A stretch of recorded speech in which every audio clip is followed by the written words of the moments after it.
Welcome, everybody. I'm super excited for another episode of the show about science. This is your host, Nate, and today we're going to talk about the problems with plastic straws and what each of us can do to help.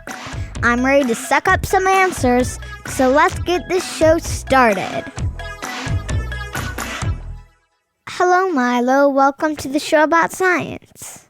Hey, Nate. How are you? I'm good.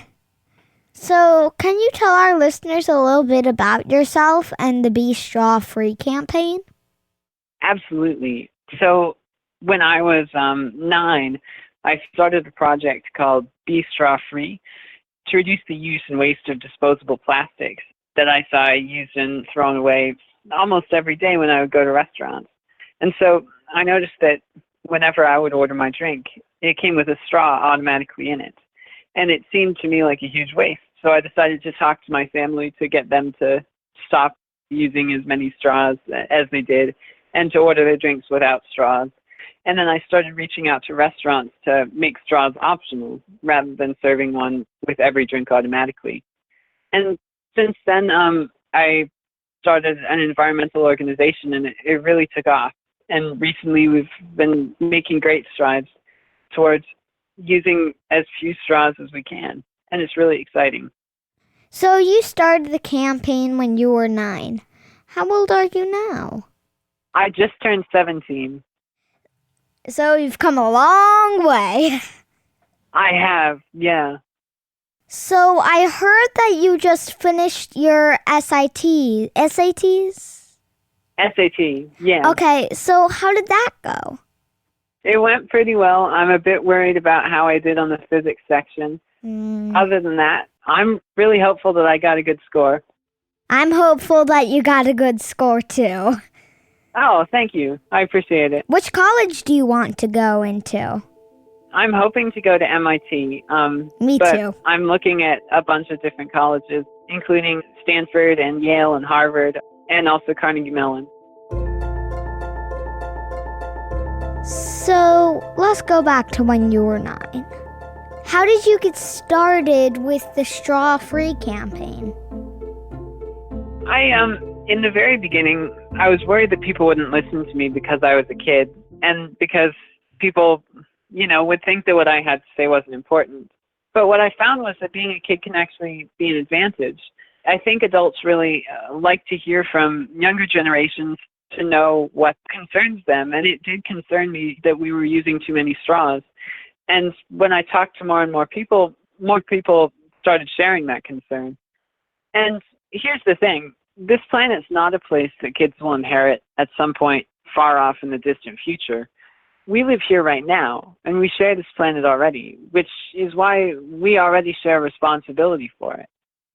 So you're 17 now, and places like the Shedd Aquarium here in Chicago and Starbucks are using your research and your campaign as one of the reasons that they are no longer giving out plastic straws.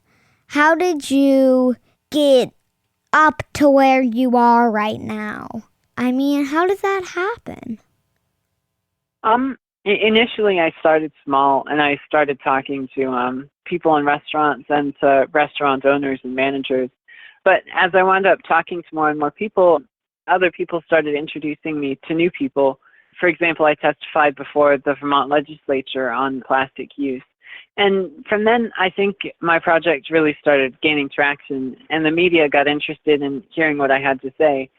And from then on, it sort of snowballed. I think more and more people heard about my project, and more people asked themselves, what can I do to help? How can I reduce my use of disposable plastics and disposable plastic straws? And more people started helping, and it's been really inspiring to me. Okay, let's talk about straws. Why should anyone decide to just go straw-free? I mean, what's the point? That's a good question. When I was 9, I wanted to know how many straws we used every day in the United States. And so I asked some straw manufacturers, and they told me that we use about 500 million straws every day in the United States alone, which seemed enormous to me, and it seemed like way more than we need to use. So I thought that the fewer straws we can use, the better. And so I decided that, I could make a difference with this, and that anyone can make a difference, because anyone who can order a drink can order their drink without a straw whenever they don't want or need to use one. So, why should we give up straws? I mean, where do straws go, and what happens to them once we throw them away? I spoke with some people who work at waste management facilities, which are where straws eventually go after they're thrown in the trash. And they told me that straws actually can't be recycled, meaning that straws of any kind wind up going into the landfill, which means that they would wind up sitting there for hundreds, thousands of years without biodegrading or composting. And so they wind up right alongside other plastics in enormous piles of trash. And this is something that all of us can do something about if we just use fewer straws, if we order our drinks without straws whenever we don't need one. What's really alarming for me is when I see straws wind up in beaches or on our countryside. And that's even worse than straws winding up in a landfill, because often turtles will mistake straws for fish and try to eat them, which will often kill the turtle. Jesse Meckling from the Center for Coastal Studies told me that straws are the most common items that wash up on beaches and wind up as trash in our oceans. What can environmentally be done to stop wildlife from inhaling straws and eating straws if they're already in the ocean and floating around? Well, there are some efforts underway to remove plastics from the ocean, but it's a really hard thing to do efficiently or effectively. And once straws are in our environment, and contaminating our wildlife, they're really hard to get out of the picture. The best thing that we can do, you and I and other environmentalists and average people, is use as few straws as possible and make sure that as few plastics as possible wind up going into the ocean and adding to the trash that's already there. What if people want to keep using straws, but they don't want to use plastic straws and pollute the environment? Then what do they do? That's a great question, and a lot of people have asked me that. What I tell them is they can use reusable straws, and also there are several environmentally friendly alternatives to disposable plastics. And really, I think something to be aware of is often people try to look for a disposable alternative to disposable plastics. And I think what we need to do is get beyond the disposable mentality. There are a lot of straws, even reusable plastic straws, that we don't have to just use once and then throw away. So I encourage anyone who wants to use a straw to use reusable alternatives. And that's something that I actually have at my house, is a reusable metal straw that was given to me by Captain Charles Moore, who studies the garbage patches where straws and other plastics wash up. So what do you hope will happen with straws?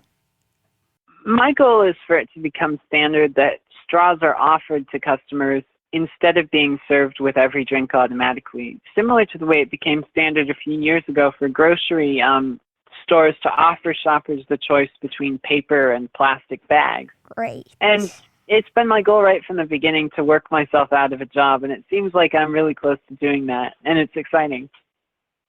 Do you have any advice for kids who are very inspiring and want to change the world? Absolutely. I think that anyone who wants to change the world has a good chance of changing it, because they're the only people who will wind up changing the world. Nobody who doesn't want to change the world will wind up having as great an impact on it as someone who's motivated to. And I think just go for it. If you're worried that people won't listen to you, make your voice heard, and people will listen to you. And it's really exciting when they do. It's one of the most inspiring things that I've gotten a chance to do in my pretty short career so far. But when I first got started, I was concerned that, the people wouldn't listen to what I had to say, which is one of the reasons that now I'm working on talking to kids about finding and getting involved with projects that inspire them. And I went on an international speaking tour called Let's Create the Future, which I talked about Abraham Lincoln's quote saying the best way to predict the future is to help create it. And I talked to students at schools about getting involved and making a difference in their communities. And I think that's one of the most important things that young students can be doing. I completely agree with that. So how can people get involved and help with what you're doing? Well, you can go to my website, bestrawfree.org, and I have a lot of tips for people with all kinds of roles. For average people like me, you can order your drinks without a straw and encourage all of your friends to ask for their drinks without straws.